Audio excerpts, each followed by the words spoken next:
Hello बच्चों, let's read the question. Question कहता है for which of the following solutions pH is equal to pK। So this is a multiple choice type of a question. इसमें एक से ज्यादा select आप कर सकते हो। ऑप्शंस है 100 ml of 0.1 molar CH3COOH and 100 ml of 0.1 molar CH3COONA, 100 ml of 0.1 molar CH3COOH and 50 ml of 0.1 molar NaOH, 100 molar of 0.1 molar CH3COOH and 100 ml of 0.1 molar NaOH, then 100 ml of 0.1 molar CH3COOH and 100 ml of 0.1 molar NH3। ये options आपको दिए हुए हैं। तो अगर इस question में हम बात करते हैं की कॉन्सेप्ट की, तो यहाँ पे we will be talking about the pH values of salts and buffers. ठीक है, तो अगर हम देखो पहले पार्ट की बात करें ना, तो इसमें कुछ सॉल्ट बनेंगे, कुछ बफर बनेंगे। ठीक है, तो पहले पार्ट की अगर बात करते हैं which is the A part, यहाँ पे आपके पास क्या है, CH3COOH दिया हुआ है और CH3COONA दिया हुआ है, तो ये बना रहा है बफर और एक एसिडिक बफर यहाँ पे बन रहा है which is a combination of weak base and a salt of strong base in weak acid. ठीक है, ये दिया हुआ है 0.1 मोलर 100 ml और ये दिया हुआ है 0.1 मोलर 100 ml। सेम है, ठीक है ना, सेम है। तो अब देखो pH का क्या इसमें फॉर्मूला होता है, pH is equal to pKa plus log of concentration of salt divided by the concentration of acid.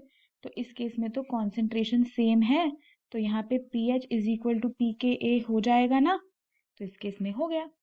अब बात करते हैं बी वाले केस की। तो बी में क्या है आपके पास, 100 ml CH3COOH है, कितना 0.1 मोलर।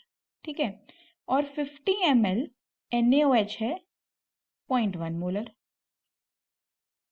राइट, मतलब इसके कितने मिलीमोल्स हो गए, ये 10 मिलीमोल हो गए, ये 5 मिलीमोल हो गए, और ये आपस में कर देंगे रिएक्ट। यहाँ पे CH3COOH जो है वो NaOH के साथ रिएक्ट करके CH3COONA बना देगा और H2O बना देगा।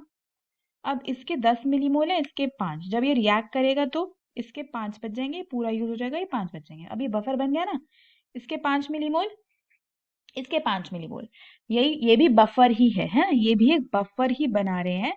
और यहाँ पे लेकिन हो क्या गया, कॉन्सेंट्रेशन बदल गई है।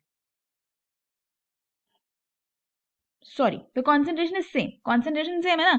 जब CH3COOH और CH3COONA के मिलीमोल्स सेम ही आ रहे हैं, तो अगेन सेम सिचुएशन होगी ए वाली, यही वाला फॉर्मूला लगाओगे। इस केस में भी pH क्या हो जाएगा, pKa के बराबर हो जाएगा।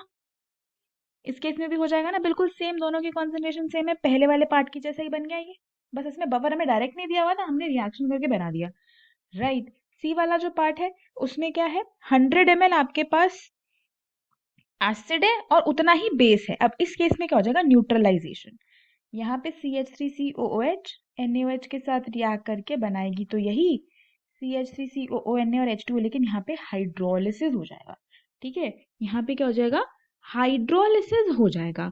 और हाइड्रोलिसिस होने की वजह से यहाँ पे आप जो फॉर्मूला लगाओगे ना, क्योंकि ये भी 10 है, ये भी 10 है, ये पूरे ही रिएक्ट कर जाएंगे और ये 10 बन जाएगा। तो यहाँ पे जो फॉर्मूला लगता है pH का, वो वीक एसिड और स्ट्रॉन्ग बेस के कॉम्बिनेशन वाला लगता है, which is half into pKw plus pKa plus log C। Right, तो इस केस में आपके पास ये सारी चीजें आ जाएंगी। एंड अगेन आपका जो pH है वो pKa के बराबर नहीं होगा, क्योंकि यहाँ पे कॉन्सेंट्रेशन भी है, Kw भी है, तो इस केस में ये चीज पॉसिबल नहीं है। और लास्ट वाला जो केस है, ये वीक एसिड और वीक बेस का कॉम्बिनेशन है। और इस केस में जो फॉर्मूला होता है ना हमारा, अगर मैं D की बात करूं, तो इस केस में जो फॉर्मूला होगा that is going to be half into pKw plus half into pKa minus half into pKb। तो इस केस में pKb भी पिक्चर में आ जाएगा। तो अगेन यहाँ पे pH pKa के बराबर नहीं हो पाएगा। ठीक है, तो इन दोनों केस में पॉसिबल नहीं है, पहले दूसरे में है क्योंकि ये दोनों बफर्स बना रहे हैं। तो इसलिए इस क्वेश्चन का अगर हम आंसर देखते हैं, तो यहाँ पे जो आंसर होंगे हमारे वो होंगे ऑप्शन A एंड B। तो यही इस क्वेश्चन का फाइनल आंसर है। Hope you understood it well, best of luck.